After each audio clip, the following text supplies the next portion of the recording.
Hello guys. पिछले video में हमने आपको बताया था कि मांग की रोज क्या होती है और ये कितने प्रकार की होती है। किसी वस्तु की कीमत में परिवर्तन होने पर उसकी मांग में जितना परिवर्तन होता है उसे मांग की कीमत रोज कहते हैं। उपभोक्ता की आय में परिवर्तन होने पर उसके द्वारा वस्तु की मांगी गई मात्रा में जितना परिवर्तन होता है उसे मांग की आय रोज कहते हैं। एक वस्तु की कीमत में परिवर्तन होने पर उससे संबंधित वस्तु की मांग में जितना परिवर्तन होता है उसे मांग की आड़ी रोज कहते हैं। सभी वस्तुओं की मांग पर कीमत परिवर्तन का एक जैसा प्रभाव नहीं पड़ता है। कीमत परिवर्तन का मांग पर क्या असर पड़ेगा ये डिपेंड करता है कि वस्तु कैसी है। वस्तुएं तीन प्रकार की होती हैं। अगर वस्तु जीवन रक्षक है यानी अनिवार्य वस्तु है तो उसकी मांग पर कीमत परिवर्तन का प्रभाव ना के बराबर पड़ेगा, बहुत कम पड़ेगा।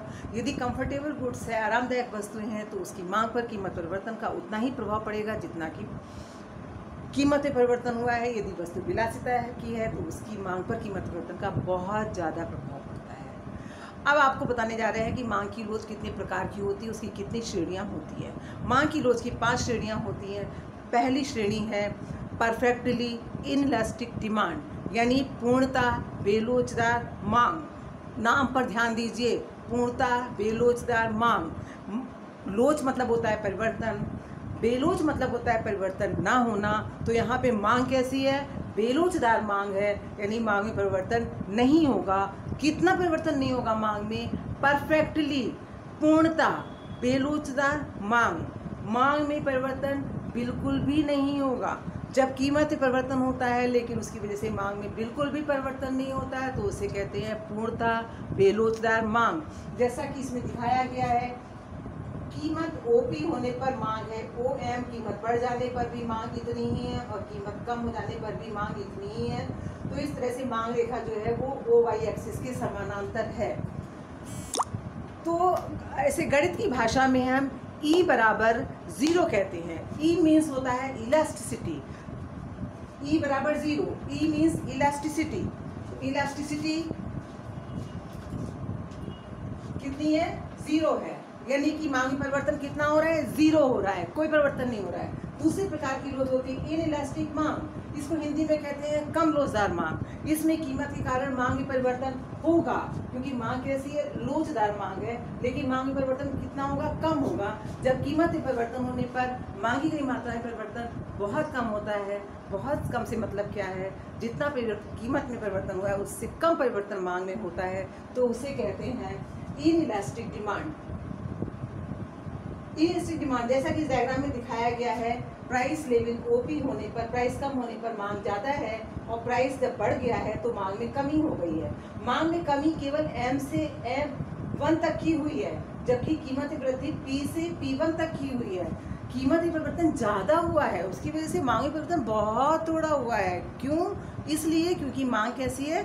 कम लोचदार मांग है। तीसरे प्रकार की मांग की लोच होती है सम लोचदार मांग, यूनिटरी इलास्टिक डिमांड। इसमें क्या होता है? जितना परिवर्तन कीमत में हो रहा है होता है उतना ही परिवर्तन मांग में होता है। जब दोनों में बराबर बराबर परिवर्तन होता है तो उसे कहते हैं सम लोचदार मांग। जैसा कि इस डायग्राम में दिखाया गया है, प्राइस ओपी होने पर डिमांड OM के बराबर है। प्राइस बढ़ के जब OP 1 हो गया तो डिमांड कम होके OM 1 हो गई।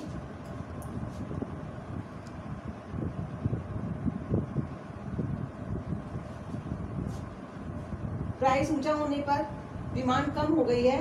डिमांड में कमी कितनी हुई है? जितनी कीमत में वृद्धि हुई है। यानी कि इस रेखा चित्र से ये पता लग रहा है कि कीमत में परिवर्तन उतना ही हुआ है जितना परिवर्तन मांग में हुआ। मांग में परिवर्तन कीमत की वजह से उतना ही हुआ है जितना कि कीमत में परिवर्तन हुआ है। क्यों ऐसा? इसलिए हुआ है क्योंकि मांग की लोच कैसी है? सम लोचदार मांग है। चौथे प्रकार की होती है इलास्टिक डिमांड यानी कि अधिक लोचदार मांग। जब कीमत में परिवर्तन होने पर मांगी गई मात्रा में अधिक परिवर्तन होता है। अधिक से मतलब क्या है? जितना परिवर्तन कीमत में हुआ है उसकी तुलना में मांग परिवर्तन ज़्यादा होता है तो उसे कहते हैं अधिक लोचदार मांग, यानी कि इलास्टिक डिमांड कहते हैं। जैसा कि दिखाया गया है, प्राइस ओपी होने पर डिमांड OM है, प्राइस बढ़ गया है, OP 1 हो गया है तो मांग में बहुत ज़्यादा कमी हो गई है। M से M1 तक की कमी हुई। मांग में कमी ज़्यादा इसलिए हुई है कीमत के मुकाबले क्योंकि मांग कैसी है? मांग यहाँ पे अधिक लोचदार है, इसलिए मांग में कमी बहुत ज़्यादा मात्रा में हुई है, अधिक मात्रा में हुई है। इसको हम दिखाते हैं E is greater than 1।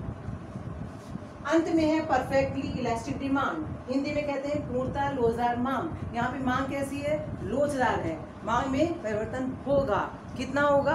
Perfect, पूर्णतः, यानी जब कीमत स्थिर रहती है, कीमत में कोई परिवर्तन नहीं होता है, कीमत स्थिर रहती है, स्थिर कीमत में भी कभी मांग कम होती है, कभी मांग ज़्यादा होती है, तो उसे कहते हैं पूर्णतः लोचदार मांग।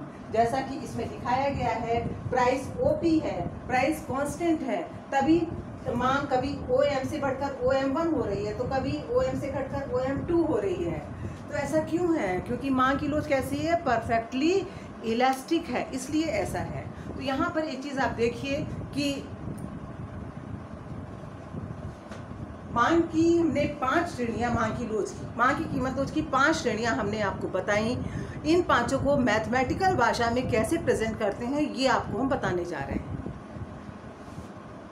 पूर्णतः बेलोचदार मांग यानी कि परफेक्टली इलास्टिक डिमांड को E = 1 के द्वारा दिखाते हैं।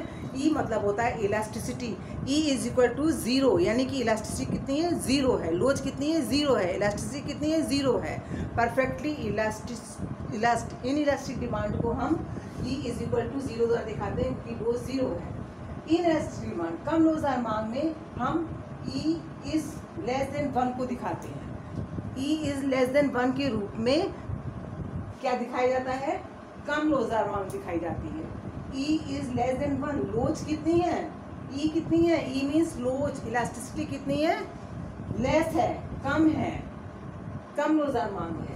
तीसरे यूनिटरी इलास्टिक डिमांड, सम लोचदार मांग। सम जैसा कि नाम से ही पता लग रहा है, जब कीमत में परिवर्तन और मांग में परिवर्तन बराबर होता है तो उसे कहते हैं सम लोचदार मांग है। सम लोचदार मांग को दिखाते हैं E = 1। E = 1 का मतलब है लोच कितनी है? इकाई के बराबर, यानी कि कीमत में परिवर्तन मांग में परिवर्तन बराबर मात्रा में होगा। फिर है अधिक लोचदार मांग, इसको दिखाते हैं E > 1। इसमें लोच यानी इलास्टिसिटी कितनी है? अधिक है, इसलिए इसको दिखाते हैं E > 1। और परफेक्टली इलास्टिक डिमांड को शो करते हैं E = इनफाइनाइट। ये इनफाइनाइट का सिंबल होता है, यानी कि मांग की लोच कितनी? अनंत है। मांग बढ़ेगी तो कितनी बढ़ेगी? कुछ नहीं मालूम है। मांग कम होगी तो कितनी होगी? कुछ नहीं मालूम है। इसमें प्राइस कांस्टेंट रहता है। अब ये हमने पांचों प्रकार आपकी मांग की कीमत लोच के बता दिए हैं। अब आपको ये बता रहे हैं कि कौन सी लोच व्यवहारिक जीवन में पाई जाती है और कौन सी नहीं पाई जाती है। जो पहली लोच है यानी कि परफेक्टली इनइलास्टिक डिमांड और परफेक्टली इलास्टिक डिमांड, ये दोनों केवल किताबों में लिखा हुआ है, थ्योरेटिकल है। कोई ऐसी वस्तु नहीं होती है जबकि कीमत में परिवर्तन होने पर मांग में बिल्कुल भी परिवर्तन ना हो, या कीमत कांस्टेंट रहने पर कीमत में अपने आप बहुत ज़्यादा परिवर्तन होता रहे। ऐसी कोई वस्तु नहीं होती है। व्यवहारिक जीवन में 3 प्रकार की लोच पाई जाती है, कीमत लोच पाई जाती है। कम लोचदार मांग, सम लोचदार मांग, अधिक लोचदार मांग। कम लोचदार मांग, कीमत में परिवर्तन होने पर मांग में जब कम परिवर्तन होता है तो कम लोचदार मांग होती है। अधिक लोचदार मांग, कीमत में परिवर्तन होने पर मांग में अधिक परिवर्तन होता है तो अधिक लोचदार मांग होती है। सम लोचदार मांग, कीमत में परिवर्तन होने पर मांग में परिवर्तन जब कीमत के बराबर होता है तो वो सम लोचदार मांग होती है। Thank you.